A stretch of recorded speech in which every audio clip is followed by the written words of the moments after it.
3月7日，国务委员兼外交部长王毅在两会记者会上就美国涉台政策表明严正立场，强调一个中国原则是中美关系的政治基础，是不可逾越的红线。但台湾方面陆委会就此回应称，拒绝承认一中原则。此外，美国印太司令部近日也不断渲染所谓中国军事威胁论，甚至炒作大陆武统台湾的议题，继续忽悠台湾购买美国武器。拜登政府未来究竟会在两岸问题上扮演何种角色？来看报道。王毅在两会记者会上表示，世界上只有一个中国，台湾是中国领土不可分割的一部分，海峡两岸必须统一，也必然统一，这是大势所趋。一个中国原则是中美关系的政治基础，是不可逾越的红线。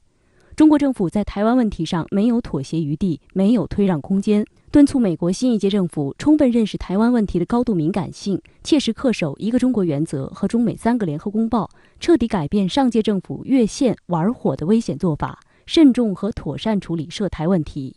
台湾方面陆委会以书面形式对此回应，仍然拒绝承认一个中国原则，大谈所谓主权、民主、自由，还妄称台湾从来不是中华人民共和国的一部分，有权利与国际社会正常交往。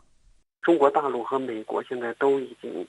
明确，那么两岸同属一中的情景下，蔡英文当局未来如果继续再去死守所谓他们的态度党纲，那么拒不接受9·2共识，那么未来他可能会面临更大的压力。那么最近一段时间，民进党当局通过人事调整等等，然后释放出一些新的信号，表示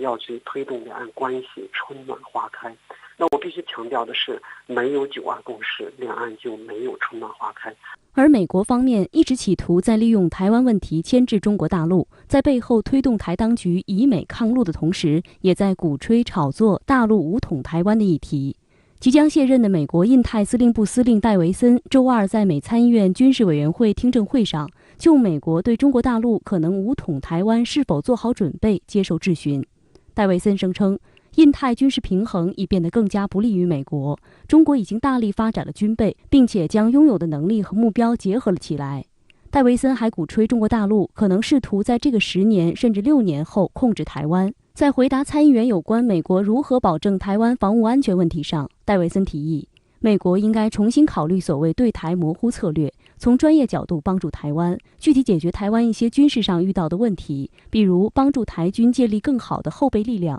更快的反应能力。实际上，13届全国人大4次会议解放军和武警部队代表团新闻发言人吴谦在两会期间接受记者采访时，就明确表示，台湾是中国不可分割的一部分，台湾问题纯属中国内政，不容任何外来干涉。我们不承诺放弃使用武力，保留采取一切必要措施的选项，针对的是外部势力干涉和极少数台独分裂分子及其分裂活动，绝非针对台湾同胞。台当局企图挟洋自重，以武拒统，以美抗陆，是否能达到目的？美国又是否真心帮台湾，也值得关注。实际上，已经有越来越多的台湾民众看清了民进党当局与美国之间的塑料情。美国对台湾的所谓支持，全都是口惠而实不至的虚伪承诺，而台湾奉献给美国的，则都是实打实的军购、莱猪等多种多样的巨额保护费。比如台军采购的岸基机动鱼叉导弹系统，因为通讯等相关设备需要调整，因此要到2025年才能交付，并且还需要加价。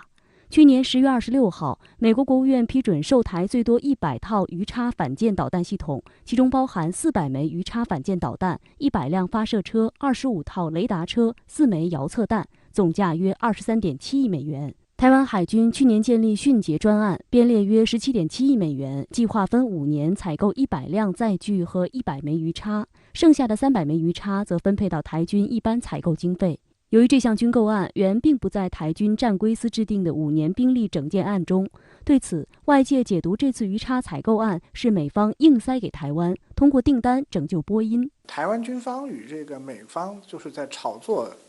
大陆武统台湾这件事情上呢，应该算是各怀鬼胎。对于台湾军方来说，在台湾的资源分配，尤其是这个就是所谓的这个防务经费的分配上呢，获得更大的话语权和更大的份额。而对于美国来说呢，它也有2方面，一方面就是大家一般说的，渲染这个武统能够让台湾购买更多的美制武器，从而呢使美国的军火商获得一个更多的利润。而另一方面呢，这个美国单纯的已经开始甚至感觉就是说整个西太平洋的军事实力开始有所谓失衡的危险，因此这个渲染武统很多时候也是美军希望说借此机会向美国的国会获取更多的防务经费。好的，相关话题继续来连线特约评论员吴健。吴先生，两会期间涉台问题是一个焦点，王毅及解放军代表团发言人吴谦的发言表态被广泛关注。但与此同时，台湾领导人蔡英文也南下海军基地发出强硬叫嚣，您对此如何看呢？通关两会期间的涉台声音，明确表达了中华民族酷爱和平，但绝非胆怯，绝非不敢用断然措施捍卫国家民族核心利益，这一立场鲜明而实际。更重要的是，新中国成立后，使用武装力量不是没有过，但从动机到目的，哪一次不是为了和平？哪一次不是人若犯我，我必犯人？我可以与大家分享一个历史细节，那就是1978年的1月7号，邓小平同志会见美国国会代表时就说过，